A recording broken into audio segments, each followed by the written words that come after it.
দেখেন কত সুন্দর বরবটিগুলো নরম হয়ে গেছে এবং সজিনাগুলা সিদ্ধ হয়ে গেছে। বন্ধুরা আসসালামু আলাইকুম।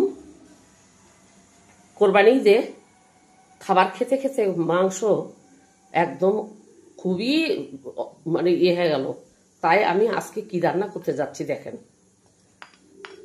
আজকে পেঁয়াজ দিয়ে দিলাম, তার সাথে দিয়ে দেব কাঁচামরিচ। আমাকে সবসময় দেখেছেন আপনারা যে আমি এরকম সাদামাটা রান্না করতে পছন্দ করি।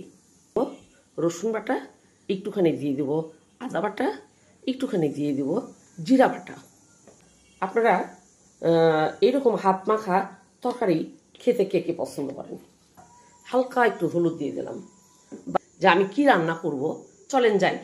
বাবু আসো, চলো বাগানে যাই। তাড়াতাড়ি উঠো বাবু, সাথ দেবো আমরা, সবগুলো তুলো। আগে আগে উঠা দেখলা যে শিখছি, তার লাভ এবার দেখো। আগে তো বকতা এখানে উঠলে, এখন না উঠা শিখলে সাজনা কে নামাইতো আগে। এই যে বরবটি বাগান থেকে, এই যে দেখেন সজিনা নামাই নিয়ে আসছি, আর এর সাথে আমার সেই 2 হাত লম্বা আর 1 আঙ্গুল মোটা মোটা বরবটিগুলা। তো চচ্চড়ি করার আগেই আমি মশলাটা সুন্দর করে মেখে নিব, কারণ মশলা যদি ভালো মাখা না হয় তাহলে কিন্তু চচ্চড়ি ভালো হয় না। হাতের মধ্যে রান্না বান্না হবে। এই মাখা তরকারির কাজই হচ্ছে হাতের মধ্যে রান্না বান্না করা। এমন করে মশলা মাখতে হবে পেঁয়াজগুলা যেন চোখ তুলে তাকাতে না পারে।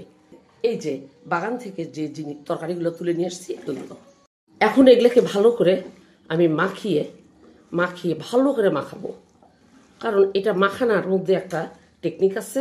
তরকারিগুলো যেন একটু নরম হয়ে যায়, আর যদি নরম করতে না পারেন তাহলে দেখা যাবে যে এগুলো একদম চোখ তুলে তাকিয়ে আছে এবং খেতেও সুস্বাদু হবে না। আমার মাখানা শেষ। আমি এটাকে এখন একটু পানি দিয়ে আমি ঢেকে দিব। একটু পানি দিয়ে দিলাম, বেশি পানি দেওয়া যাবে না কারণ বাগানের সবজি খুব নরম। এইবার চুলার জালকে আমি ধরিয়ে দিব, শব্দ পাচ্ছেন, আর ঢেকে দিব। খুব লো হিটও না, খুব চড়া হিটও না। আমি মনে হচ্ছে লবণ দিইনি, দেখি তো একটুখানি। যা কথা তাই কাজ। তাহলে একটু লবণ দিয়ে দিলাম। আবার দেখেন রান্না করতে গেলে কত রকমের ভুলই হয়। আমি একটু লবণ দিয়ে দিলাম। লবণ না দিলে তো তরকারির শুরুতে যদি লবণ না দেওয়া হয় তাহলে সে তরকারিটা একদম মোটেই ভালো লাগবে না। পরে শুধু আলগা একটা লবণ থাকবে, তরকারির মধ্যে লবণটা ঠিক মতো ঢুকতে পারবে না। বন্ধুরা আমার রান্নাটার মাঝপথ আর একটু হবে, তাই ঢেকে দিব। ঢেকে দিলাম। রান্নাটা প্রায় শেষের দিকে। দেখেন আমি এটাকে একটুখানি ইয়ামি হওয়ার জন্যে এই যে সামান্য একটু হাফ চামচের মতো চিনি দিলাম। লবণটা আমি প্রথমেই যা দিই তা ঠিকই থাকে। যে চিনিটা যাদের অসুবিধা আছে, সুগার আছে বা কোনো প্রবলেম আছে, তারা আপনারা স্কিপ করতে পারেন। বন্ধুরা আমার রান্নাটা শেষ, এখন ফাইনাল লুকটা আপনাদেরকে দেখাবো।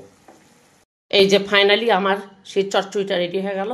দেখেন কত সুন্দর বরবটিগুলো নরম হয়ে গেছে এবং সজিনাগুলা সিদ্ধ হয়ে গেছে।